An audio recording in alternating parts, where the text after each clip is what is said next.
नौजवान युवा अगर सोच बदलेगा, ज़्यादा से ज़्यादा राजनीति में भाग लेगा, ज़्यादा से ज़्यादा विधानसभा, लोकसभा, पंच, सरपंच, जनपद, जिला पंचायत जैसे आज आपने देखा होगा कि ओल्ड एज क्यों चल रहा है राजनीति में? कहीं न कहीं युवा रुचि नहीं ले रहे। युवा अगर राजनीति में रुचि लेंगे, ज़मीनी स्तर पर उनकी पकड़ मजबूत होगी, तो ओल्ड एज लोगों को भी त्याग करना पड़ेगा। नमस्कार साथियों, मैं पुष्पेंद्र लोधी और साथियों आज की इस वीडियो में मैं आपको मिलाने वाला हूं जैस के प्रदेश संगठन मंत्री श्रीकांत सिंह पोर्ते जी।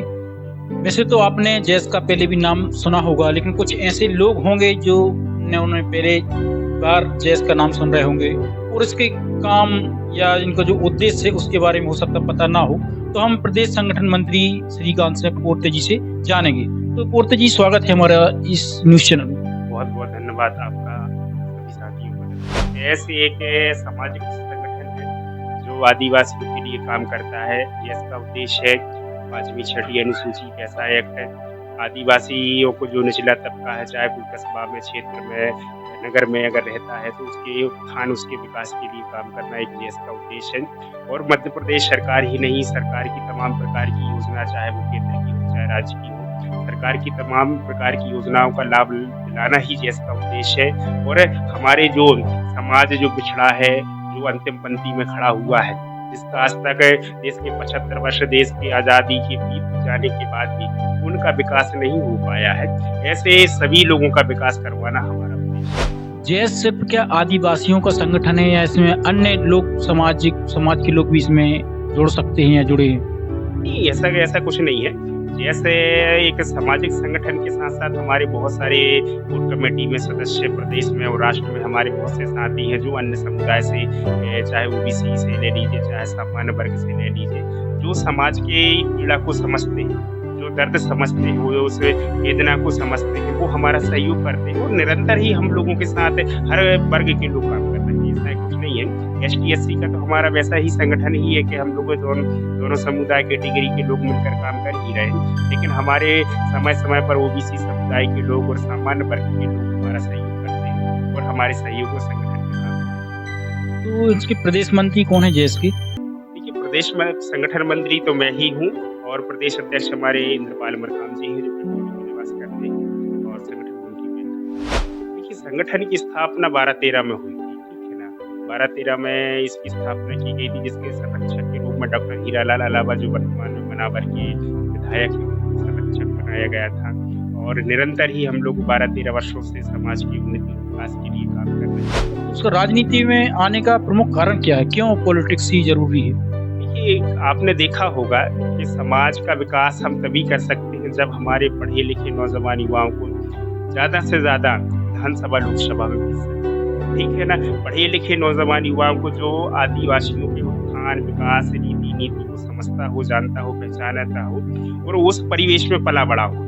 कारण सिर्फ ये है कि लोग बाग बहुत सारे जनप्रतिनिधि बने भी हैं और बनते आ रहे हैं, रिजर्वेशन के आधार पर भी बने हैं, लेकिन हमारे नौजवान युवाओं को आज तक कुछ नहीं, केवल वोट बैंक के रूप में इस्तेमाल किए गए हैं। तो कहीं ना कहीं हम लोग भी एक पढ़े लिखे नौजवान युवाओं को जो 5वीं 6ठी अनुसूची कैसा एक्ट है और जो आदिवासियों की वेदना को समझता है, जानता है और बेहतर तरीके से उनको निचले तबका के लोगों को लाभ दिलाने के लिए हम लोगों ने ज़्यादा से ज़्यादा पढ़े लिखे नौजवान युवाओं को लोकतंत्र व्यवस्था के माध्यम से राजनीति में लाने की प्रयास किया। विधानसभा चुनाव हुआ तब इसमें लड़ा था संगठन ने?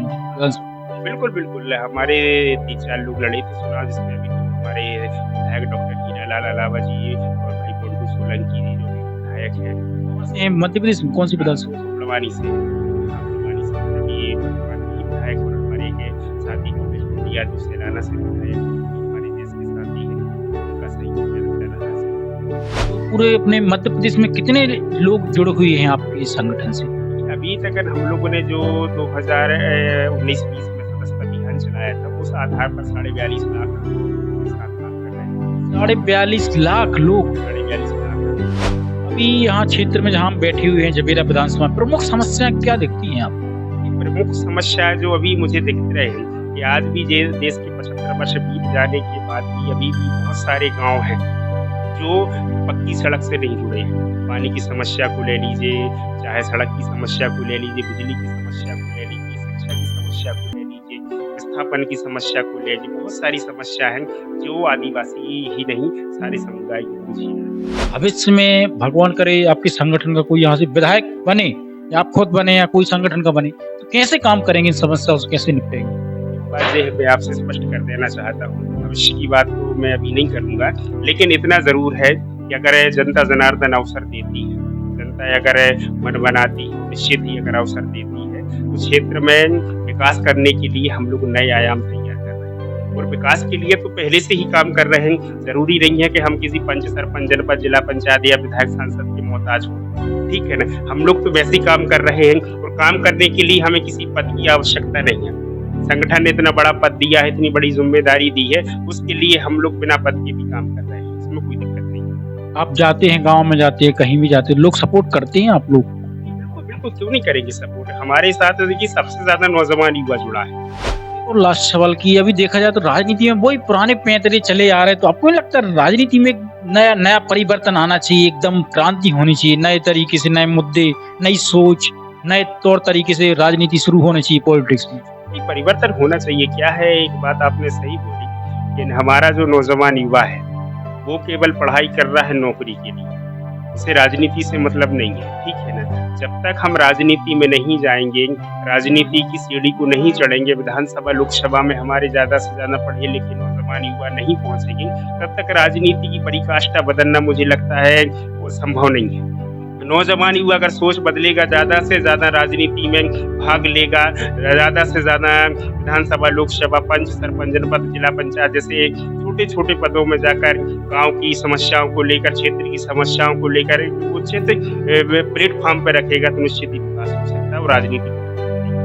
बिल्कुल, मैं भी सहमत हूँ कि भैया राजनीति को एक सामाजिक सेवा के रूप में आना चाहिए। और यहाँ पे जो लोगों की मनोवृत्ति बन चुकी है, भैया राजनीति है, यहाँ पे उल्टे सीधे लोग गुंडागर्दी करने वाले, झूठ बोलने वाले लोग पाए जाते हैं राजनीति में। तो इस चीज को भी मिथक साबित करना चाहिए और अच्छे लोगों को राजनीति में आना चाहिए।